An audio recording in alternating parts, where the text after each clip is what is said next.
j'ai eu une carrière professionnelle un peu particulière parce que j'ai été directeur juridique et directeur d'information d'un groupe de sociétés avant d'être avocat. Après avoir été collaborateur dans des cabinets d'avocats il y a quelques années, j'ai été journaliste juridique, conseiller prud'homme, ce qui m'a amené à voir un certain nombre de choses, et puis avocat depuis maintenant 25 ans, avocat pénaliste, conseil de permanence à la Cour pénale internationale, au tribunal spécial pour le Liban, et j'arrive encore aujourd'hui à faire des commissions disciplinaires dans les maisons d'arrêt. La deuxième chose qui m'a en fait agacé et qui a amené l'écriture d'un essai qui s'appelle Médiocratie, c'était le fait qu'on ait touché au latin et au grec. Donc pour moi, c'était la goutte d'eau qui a fait déborder le vase. Et ça m'a vraiment excédé, donc j'ai préparé un roman qui était parti chez l'éditeur, et puis j'ai rédigé Médiocratie dans l'intervalle, et c'est lui qui a été édité en finalité.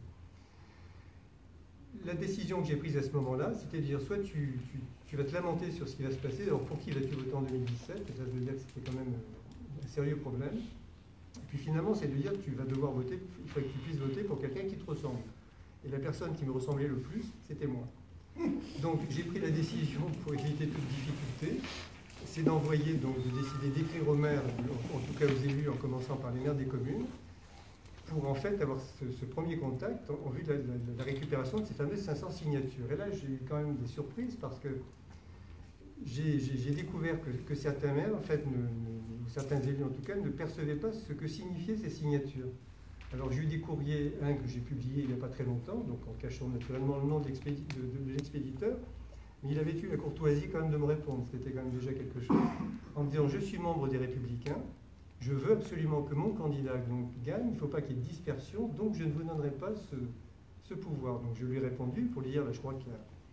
Merci de me répondre en tout cas, mais il y a une petite méprise parce que vous êtes en fait détenteur d'une parcelle de démocratie.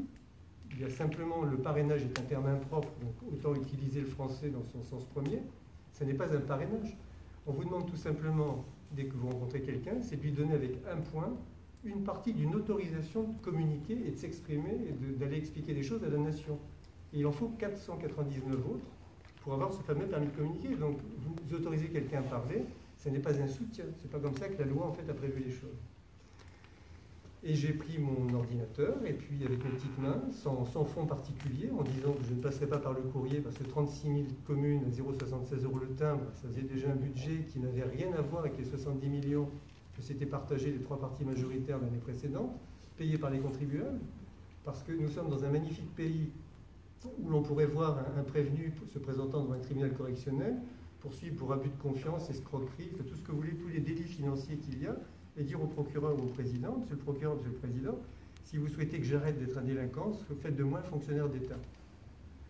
Et on avait un système de financement des partis politiques qui était un système délictueux, et on a dit au bout d'un moment, ça suffit, maintenant, il faut beaucoup de morale. Donc ceux qui utilisaient les valises ont demandé aux propres élus de leur parti de faire voter par le Parlement, parce qu'ils y étaient, le financement des partis politiques par l'État, ce qui est scandaleux. Donc chaque fois que je vais à les universités d'été des uns et des autres, les petits fours, le vin qui circule, etc., je me dis que c'est avec nos deniers que c'est fait. Mais encore, il y aurait un intérêt particulier, on pourrait le tolérer. La Constitution dit la chose suivante: les groupements et partis politiques concourent à l'expression du suffrage. Et moi qui suis né effectivement dans les années 50, donc une perception du général de Gaulle était un vocabulaire parfois peut-être un peu arriéré, ça signifiait quoi? Comment les groupements et partis politiques concourent à l'expression, ça veut dire contribuent, participent à. Et l'expression du suffrage, c'était sous-entendu un suffrage librement en fait, éclairé, en fait, librement exprimé. Mais cette même phrase qui n'a pas changé a modifié son sens. Donc concourir est devenu entre en compétition, et l'expression du suffrage, c'était le vote, et donc le vote gagnant. Et donc ça se traduisait de la manière suivante: les partis et groupements politiques sont les seuls à se mettre en compétition pour en fait gagner. Voilà. Et la société civile à côté, qui est représentée quand même par un certain nombre de personnes, et les élites de la nation s'y trouvent et non plus dans les partis politiques, a été mise sur la touche. Donc on a changé toutes ces choses, et puis à bien y réfléchir, vous avez pas plus de 400 000 militants sur les trois partis majoritaires. Et parmi ces militants, on a des militants qui sont payés par le parti, donc la spontanéité, le coup de cœur, il n'est peut-être pas nécessairement, et une partie des militants qui n'ont pas payé leur cotisation. Donc quand bien même on aurait affaire à 400 000 militants purs et durs, ça représente 0,5% de la population. Donc ça fait 40 ans, donc pendant ces 40 piteuses, qu'on a 0,5% de la population qui en fait a le monopole de la démocratie en France. et avec une démarche mise en place depuis quelque temps qui m'interpelle, parce que je suis un spécialiste de la Constitution, et que je suis également un pénaliste spécialiste des libertés publiques, et qui a une forme de glissement vers une confiscation pure et simple de la démocratie au profit d'un petit parti. La Constitution vous dit, le Parlement contrôle l'action du gouvernement. Nos constitutions, celle de 1790 et celle de 1946, ont été faites par des hommes libres, pour des hommes libres. Mais aujourd'hui, ce n'est plus le cas, puisque le gouvernement, enfin le Parlement, est représenté par des gens qui représentent des personnes morales, et la personne morale A a son représentant permanent qui est censé contrôler la même personne morale A au travers de celui qui est à l'exécutif, qui est aussi un autre représentant permanent. Et la démocratie représentative aujourd'hui, elle a montré ses limites, c'est plus possible. On ne peut pas être des deux côtés, je veux dire, la notion de conflit d'intérêts existe, ça n'est plus possible. Le Parlement contrôle tellement le gouvernement que le gouvernement dit, attendez, moi j'ai un texte de loi, vous êtes en train de vous rebeller, je vous renvoie devant les électeurs, je vous ai rendu tellement impopulaire, vous ne serez pas réélu. Et le Parlement se couche, en tout cas le Parlement, les députés. Ça pose quand même de sérieux problèmes. Donc on a des choses à mettre en question et des propositions à faire. Et la démocratie participative, malheureusement, n'est pas mûre. Donc il va falloir qu'on trouve un petit système qui va permettre une sorte de basculement et un rééquilibrage en fait de tout ça. Donc j'écris à différents maires et un maire me répond, en tout cas me fait appeler par l'un de ses collaborateurs pour dire votre démarche m'intéresse. Donc j'ai envoyé des courriers pour dire je souhaite me présenter à l'élection présidentielle. Je suis, comme tous les avocats, un grand prêtre des dysfonctionnements. J'ai des compétences historiques, constitutionnelles, juridiques. Je peux vous lire n'importe quel texte. Je n'irai pas dans n'importe quelle langue, mais en étant à la Cour pénale, ça va comprendre un certain nombre de choses. Tous les problèmes que nous avons sont des problèmes juridiques. Le paysan qui ne vend pas, parce qu'il a une circulaire, une ordonnance, un décret, le traité européen, le pouvoir ne s'exerce qu'au travers du droit. Donc à partir du moment où on est capable de lire, on est capable de voir où sont les problèmes, et on modifie la philosophie. Vous savez que du droit, oui, vous opinez du chef. Ou plutôt, vous n'opinez pas du chef, vous dodelinez de la tête, comme disait De Funès. Je vous dirai ce que je pense. Oui, bien évidemment, je vous taquine. Donc en réalité, ça n'est que du droit aujourd'hui. Il y a une réglementation qui pose problème. Lorsqu'on essaie de séquencer sur les solutions à court terme, moyen terme et long terme, on voit ce qu'il est possible de faire maintenant. Mais ça n'est que du droit en réalité. Si la loi est compliquée, il faut modifier la loi. Ce n'est pas compliqué. Il y a des choses à faire, il y a beaucoup d'initiatives et très simples à mettre en place. Et donc le maire de Carbon-Blanc me contacte pour me dire la démarche m'intéresse. Et en fait, une forme de synergie qui s'est mise en place, puisque le parti qui devait être constitué, qui va être constitué donc à l'initiative de M. Turby, avait vocation en fait à présenter des candidats aux législatives. C'est comme ça en tout cas que moi j'avais perçu les choses. Et j'ai exprimé la chose suivante, c'est qu'il me semble important qu'il y ait une candidature à l'élection présidentielle, parce qu'il y a une synergie qui se mettra des deux côtés. Il faut que des idées émergent, il faut qu'il y ait un porte-parole, en tout cas quelqu'un qui porte, qui sera moi ou quelqu'un d'autre, on verra, je dirais, à ce moment-là. Mais il est important qu'il puisse y avoir un relais, c'est-à-dire qu'on monte un parti pour avoir des parlementaires, mais s'il n'y a pas, en étape simultanée, ou en tout cas préalable, le fait d'avoir un candidat à la présidentielle, dans l'esprit des uns des autres, le projet qui est proposé est un projet parlementaire. Alors que là, c'est dire, on prend le pouvoir, il y a des idées, on a besoin de tout le monde à tous les niveaux, en fait, législatifs, etc. Et on met quelque chose en place. Et moi, je me suis engouffré donc, dans cette démarche, ce qui m'a amené à rencontrer un certain nombre de personnes. Et en juillet, j'étais vraiment tout seul, ou quasiment tout seul, mais j'ai envoyé 10 000 courriels quand même tout seul, personnalisés, monsieur, madame, le nom, le prénom, ça n'a pas été un envoi global, ça a été une vérification, ça m'a pris du temps. Ça ne m'a pas coûté vraiment d'argent, mais j'étais en tout cas très loin du budget qui était alloué au parti traditionnel, avec un message, on peut faire des choses sans budget. Donc il faut arrêter maintenant de taper dans les caisses collectives, de créer des postes qui ne servent à rien, d'avoir des rémunérations qui sont exorbitantes. À partir du moment où on est intelligent, qu'on a une vision des choses, une stratégie à mettre en place, une manière de communiquer, les choses peuvent se mettre en place. Donc j'ai eu l'occasion de rencontrer, il n'y a pas très longtemps, des représentants d'autres groupements politiques, en fait, de même nature, mais qui vont dans le même sens. Parce qu'il y a ceux qui vous disent on sort de l'Europe immédiatement, etc. Bon, on a des contingences, des contraintes de très court terme. Il faut savoir quelles sont les mesures que l'on mettra en place immédiatement sur le très court terme, puis après on peut décliner certaines choses. Donc il y a des incompatibilités. Il y a énormément de mouvements citoyens avec des gens qui sont vraiment de qualité et qui vont dans le même sens, avec cette particularité qu'ils sont implantés dans d'autres régions que la région Aquitaine, et qu'à partir du moment où on a des idées qui sont conjointes avec un objectif conjoint, eh bien on pourrait tous travailler ensemble et ne pas faire l'erreur qu'avait commise le Front National d'avoir des candidats partout, donc être obligé de prendre des gens qu'ils ne connaissaient pas. Alors que là, on a affaire à des gens qui connaissent bien la politique, qui sont des gens sans étiquette, qui ont plein de connaissances, mais qui sont plus les uns implantés dans l'Est de la France, dans le Nord, etc. Et donc, ce n'est pas la peine de réinventer les choses. On pourrait mettre en place une synergie. Et donc, j'ai contacté un certain nombre de ces personnes, ce qui a amené en fait à pousser le bouchon un tout petit peu plus loin et d'envisager d'organiser, donc on avait mis une date entre parenthèses, du 2 ou 3 avril prochain, les premières assises des groupements et partis politiques citoyens, et symboliquement les organiser dans une commune du centre de la France, une commune rurale, parce que là c'est la même chose. C'est bien gentil d'avoir les ordres du Sénat ou les choses comme ça, c'est magnifique, mais la France elle n'est pas là, et on aura beau exprimer que cette France d'en bas c'est la France d'en bas, ce qui m'excède en fait au plus haut point. Il y a des précisions qu'on doit apporter. Alors j'ai écrit il n'y a pas très longtemps à un sénateur pour dire qu'il faut quand même que vous compreniez les choses suivantes. Vous me reprochez de ne jamais avoir été élu. Mais le général de Gaulle l'a-t-il été, Pompidou l'a-t-il été, et quand Badinter a fait son intervention au Parlement pour demander l'abolition de la peine de mort, il se serait présenté le lendemain d'une élection, parce qu'on aurait considéré que c'était un petit homme. Donc la grandeur d'un homme qui se présente ne se mesure pas à la grandeur du cadre dans lequel il évolue, et des avantages que son groupe en fait reçoit. Donc il a fallu reposer un petit peu les choses. Nous avons donc des équipes qui sont constituées. Il y a des gens qui sont des spécialistes de l'économie, d'autres qui sont spécialistes des hôpitaux. Monsieur Bloch tout à l'heure, enfin des hôpitaux, de la santé en général, etc. On a des gens, les élites de la nation sont effectivement dans la société civile. On peut mettre en place un projet. Il y a déjà un projet qui est très largement entamé, qui va reposer sur un système simple. On se repose sur les hommes de terrain, sur les élus, sur les entreprises, les associations. On a également tous ceux qui créent des richesses au quotidien, les fonctionnaires en font partie. On a plein de gens qui veulent en fait avoir une liberté dans leurs attributions. Donc l'objectif, c'est de libérer toutes les forces vives. Donc le constat de l'incompétence des uns et des autres, c'est une chose aujourd'hui que les Français sont en mesure de faire tout seuls. On sera uniquement dans la construction, avec une idée, si nous arrivons en fait à nous présenter à la présidentielle, ce n'est pas un homme providentiel, comme le dit la presse aujourd'hui, qui va être là, ce sera une équipe avec un projet providentiel, ce qui n'est pas tout à fait la même chose. Comme Alain Turbi s'était engagé à ne pas briguer plus de 2 mandats, de la même manière, il n'y aura pas plus d'un mandat pour l'équipe qui sera en fait en charge de ces affaires.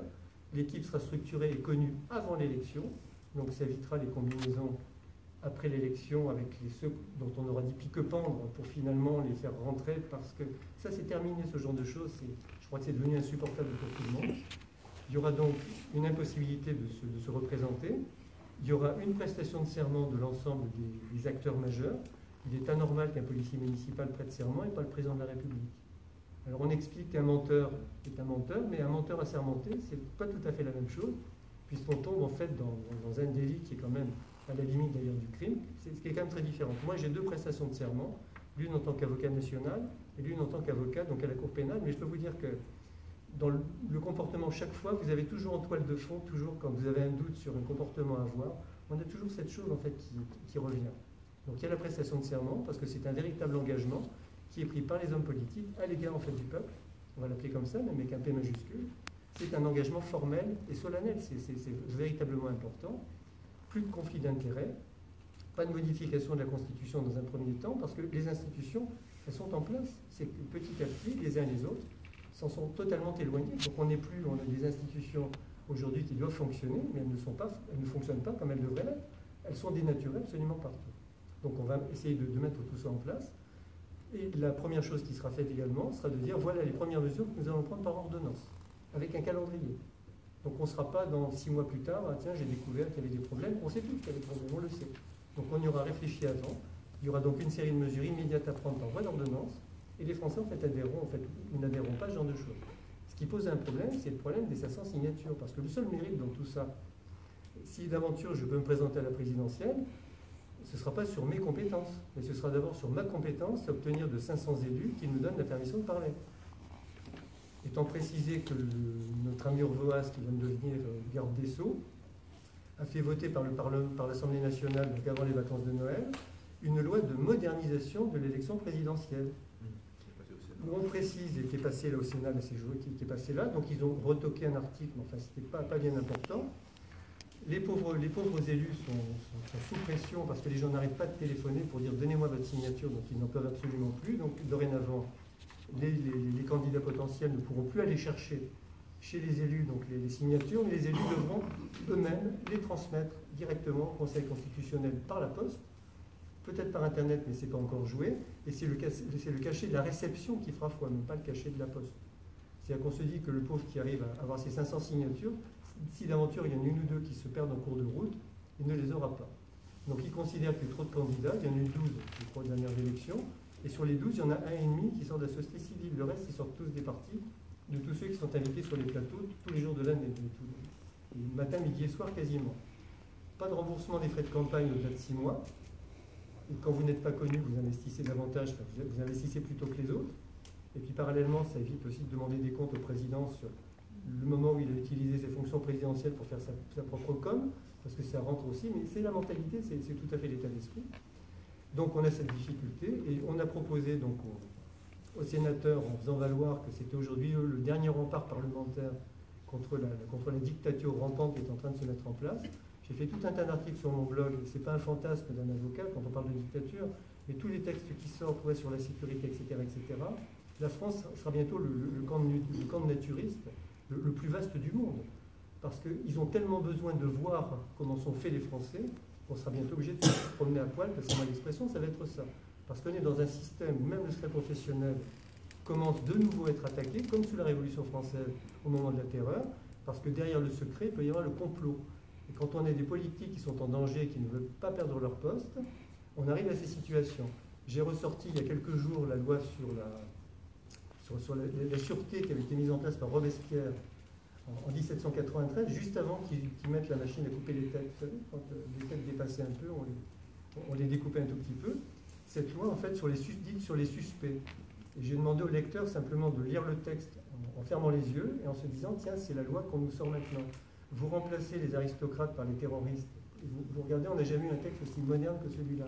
Ce qui, moi, en tant qu'historien aussi, me pose problème, parce que ce texte qui est à l'origine de tous ces massacres de la terreur, se retrouve aujourd'hui, c'est exactement celui qu'on est en train de nous vendre.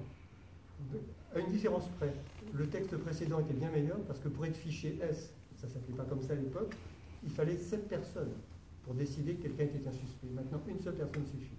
Donc c'est quand même un triste constat qui se met en place.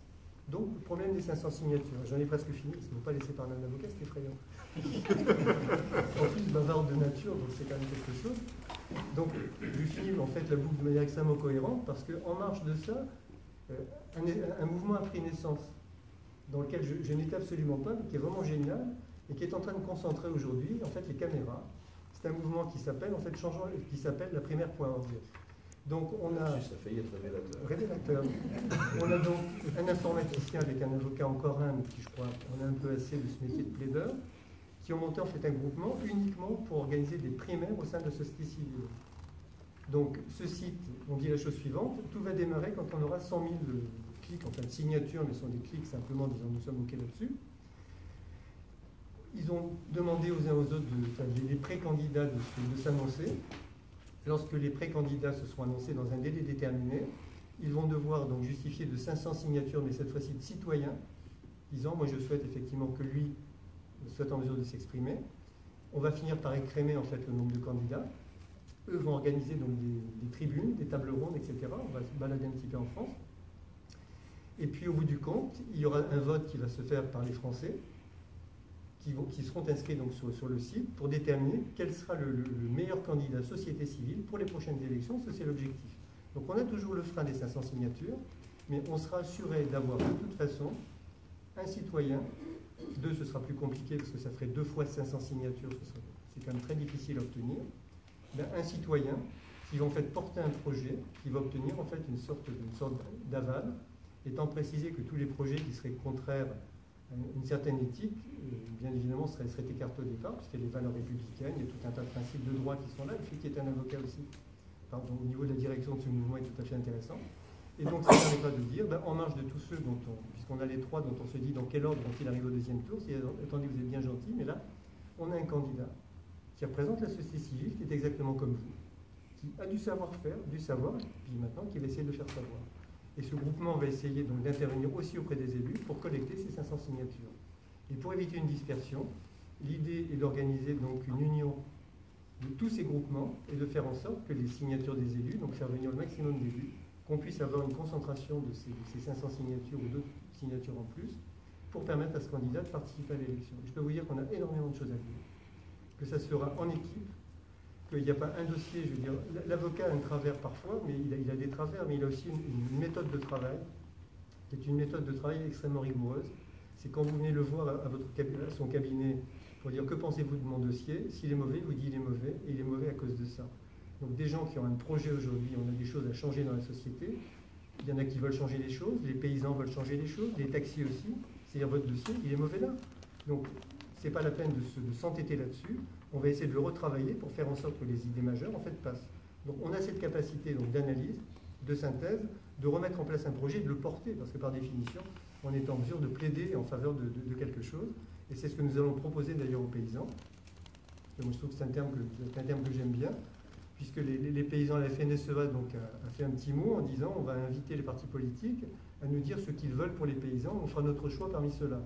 Je vais faire un billet dans quelques jours, donc on a eu l'occasion d'en discuter avec Alain Turbi, en disant, écoutez, vous paysans, vous allez proposer un projet. Quel est votre projet, vous paysans? Nous avons des techniciens, on va vous dire, là on ne peut pas faire, là on ne peut pas faire, en tout cas pas tout de suite, on va faire ce travail-là, et ce projet, on va le travailler avec vous pour faire en sorte qu'il passe, et ce projet, on va le porter. Que voulez-vous de plus? Voilà. Donc on va les amener aussi à prendre des décisions. Donc le mot d'ordre, c'est ouvrez les yeux, et puis en toile de fond, on pardonne aux malheureux qu'aux imbéciles. Il y aura des explications qui seront données là-dessus. On ne peut pas passer son temps à se plaindre et ne pas prendre les bonnes décisions. S'il y a un candidat de la société civile qui est présent à l'élection présidentielle et que les Français continuent à voter pour les trois, les uns contre les autres, c'est presque une danse, un slow des temps anciens. Si les Français continuent à voter pour ce type de système, effectivement, il n'y a plus grand-chose à faire. Mais ce qu'il faut voir, c'est que 99,5% des électeurs ne peuvent pas laisser une fois de plus 0,5% des électeurs s'approprier le pouvoir, et surtout à des fins personnelles. Donc, je vais en arrêter là parce que c'est vrai que je suis extrêmement bavard. Voilà, donc le schéma, c'est qu'on a les différents projets qui s'articulent avec Changeons la France, la primaire.org et cette union des partis. Et on a vraiment la possibilité de faire quelque chose extrêmement rapidement, parce que moi, tous les contacts que j'ai sont des contacts vraiment extrêmement positifs. Et je crois que Patrick Bloch vous dira la même chose, parce qu'on n'a pas eu les mêmes contacts. Mais en fait, on arrive exactement à la même conclusion. Quand on a un projet, quand on est passionné, qu'on veut faire les choses, il n'y a aucune raison que des gens qui sont devant un mur ne disent pas, c'est bon, on file avec eux. Et c'est ce qu'on va faire, donc on a maintenant à le savoir faire. Merci. Très vite.